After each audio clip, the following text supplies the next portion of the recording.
بسم الله الرحمن الرحيم نحمد ونصلي على رسول الكريم السلام عليكم ورحمة الله وبركاته الحمد لله. We praise Allah subhanahu wa ta'ala, ask him send peace and blessing on our Prophet Sayyidina Muhammad sallallahu alayhi wa sallam. Our hal, our state, our condition comes from Allah subhanahu wa ta'ala. The whole universe, including ourselves, we are the creations of Allah subhanahu wa ta'ala. Whatever conditions, ahwal, situations that come in the creation is also a creation of Allah subhanahu wa ta'ala. And our conditions that have come in our life, maybe somebody told the brothers outside nicely that, like, Jazakallah. That was very nice.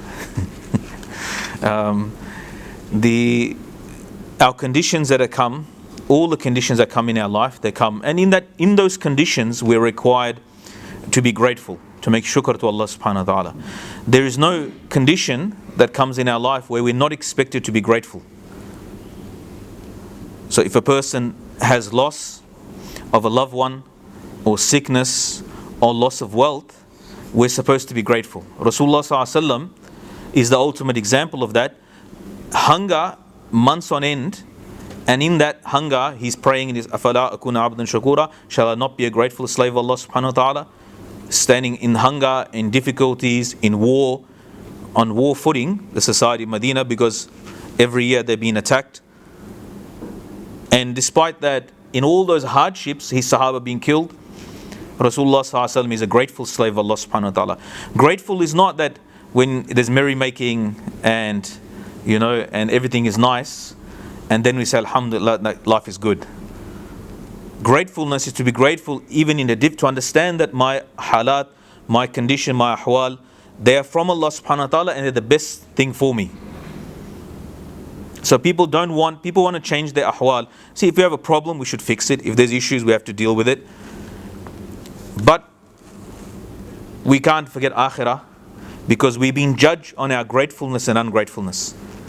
So today, the khutbah that I'll be reading, the main message of the khutbah is a khutbah of Umar ibn Khattab radiallahu anhu. And he's reminding the people in his khutbah that to be grateful to Allah subhanahu wa ta'ala, to make shukr to Allah subhanahu wa ta'ala.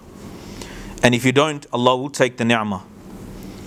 And the word kafir itself, the word kafir, a disbeliever, non-Muslim, it's a word that even Muslims feel a bit shaky to use. Our iman is like, like where it is. Allah knows best where we are with our deen. But we hope Allah forgives us.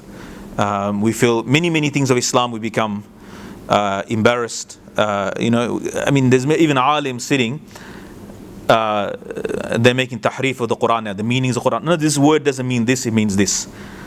Like 1400 years, the word was perfectly fine. Ulama explain, Sahaba explain, Tabi'een explain, Tabi'een explain actually tafsir is this. No, we need to contextualize deen. It's 2020. We need to change so they find a meaning. They find a meaning that is so, like, it's in Arabic, but it's not, nobody understood it like that. In 2020, you wash away the last, I'll tell you in private what the verse is later on, inshallah, because it's getting recorded. So got to. But it's Allahu alam where we are. We Allah subhanahu, how grateful we are, and how quickly people become despondent and give up on Allah subhanahu wa ta'ala. Actually, part of our, there's all these groups. We're in like different ulama groups, overseas groups, local groups. Many discussions take place, many situations, the ummah. And I feel like myself, sometimes we're misdiagnosing the problem. We never talk about akhirah. I've been talking the last few weeks about akhirah. We never talk about akhirah. Like, it's not even an equation in our Islamic organizations. Like, we're doing the actions, a'mal of akhirah, but is really akhirah that we are going to be facing Allah subhanahu wa ta'ala, we'll be standing before Him. And we've been tested with all these pressures that are there in this, we've been tested. We don't realize when they say things about LGBT and they try to force that upon us. We've been tested whether we're going to be loyal to the Quran and Rasulullah sallallahu alaihi wasallam and the teaching of Deen. That's a test that's come on us, or whether we're just going to capitulate and we're going to just sell out our Deen. And Sahaba radiallahu anhu had much. Imagine what we have to say to the Muslims in Makkah, that Sumayya radiallahu anha and Yasir radiallahu anhu, they got killed for Islam, for the kalima. Like what we were saying in front of them. Oh, the kuffar, they made us feel sad. They picked on us. This is like, they hurt our feelings. Like Muslims are so, we got caught with the left. Many Muslims got caught up with the left so much. Even this word, I was speaking to this word, Islamophobia, it's a real thing, but for us to keep complaining about it, to be complaining about it all the time, it makes us look worse. It makes us look weaker. As a community, we look even more feeble. I was speaking to a brother, he was saying about one of the biggest population of Holocaust survivors are in Melbourne, in the world. And minimally they will talk about what happened to them. Actually, they consciously chose to be positive contributors and not to complain about the horrible things that went to them.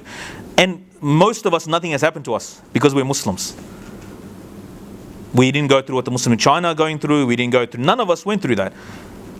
But still people are in the Iman. We didn't go through what Muslims in China went, or what Muslims in Sarajevo went in the 90s, or other Burmese Muslim way. We didn't go through none of that, and we're still selling out our deen. So we've been tested, and the biggest thing we've been tested is whether we're grateful or not. And a kafir by definition is someone who's ungrateful. He doesn't want to acknowledge Allah's bounties. People, everyone's got a test, and they test. Despite what we go through, the difficulties we go through, the misery, the test, I'm not complaining about it, but I'm mentioning it's hard, it's difficult. That's the whole point. The whole point is we're supposed to be tested. We ask Allah for afiyah, we don't ask for difficult because we're weak. But we're supposed to get tested. Allah says in the Quran, give bashir as-sabirin, give glad tidings to the patient. We are ordered to constantly, وَتَوَاصَوْا بِالصَّبْرِ, constantly enjoin patience. Have sabr, Allah will reward you for this. This is something we're supposed to do among each other. Remind each other akhirah, remind each other, and not to forget Allah subhanahu wa ta'ala. And these tests are here. There are Muslims that are, na'uzu billah, they've reached, so it's a very difficult something to talk, and sometimes you wonder whether I should mention it or not. There are Muslims that are suicidal, there are Muslim nihilistic, they're given up on life. They're Muslim, they are so in there, feel so much sorry for themselves and pain. They've gone through difficulty. They might have gone through a very harsh childhood, difficult childhood.